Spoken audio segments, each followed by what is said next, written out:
Hello and welcome to another episode of Deconstructing Islam. Today we are going to take a look at this question: is Muhammad a Satanist? Well, first we need to determine who Satan is. Well, he's an adversary and an accuser according to 1 Peter chapter 5 verse 8. There's absolutely no truth in him. He's a murderer from the beginning. John chapter 8 verse 44. And in 2 Corinthians chapter 11, verse 14, we find out that he transforms as an angel of light.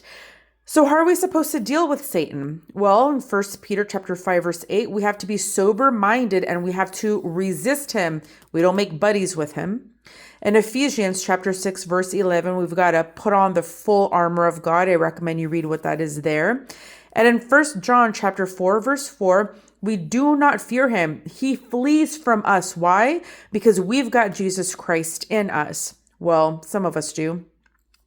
And in Deuteronomy chapter 18, verse 10 through 12, we are not to engage in divination, no sorcery, no mediums, and no spiritism. Well, in the Quran, we're going to find some satanic verses is what it's called in Surah 53. Basically, Muhammad acknowledged these pagan goddesses, Al-Lat, Al-Uzza, and Manat. Now, have you considered the idols of Lat and Uzza?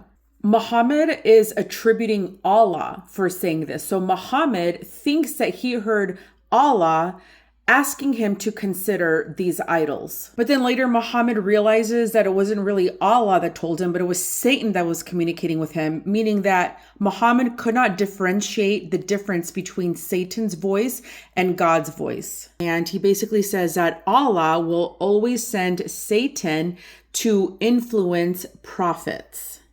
But that goes completely against what the God of the Bible says, because in Deuteronomy we see, but a prophet who presumes to speak in my name anything I have not commanded, or a prophet who speaks in the name of other gods is to be put to death. So according to the Bible, Muhammad should have been stoned to death. Yet Muhammad continues to take commands from Satan, as we're going to read here. Muhammad here claims that Satan commands him for good. Tell me, what good is there in Satan?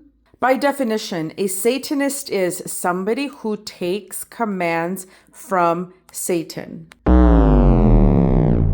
So here's some questions for you to ponder. Which commands did Muhammad take from Satan? Even if he took one command from Satan, since you are commanded to fully submit to Muhammad, that means that there must be some command that you are following. So which command are you following that comes from Satan? And why does Allah allow Muhammad to accept commands from Satan, but Yahweh, which is the God of the Bible, commands us to flee?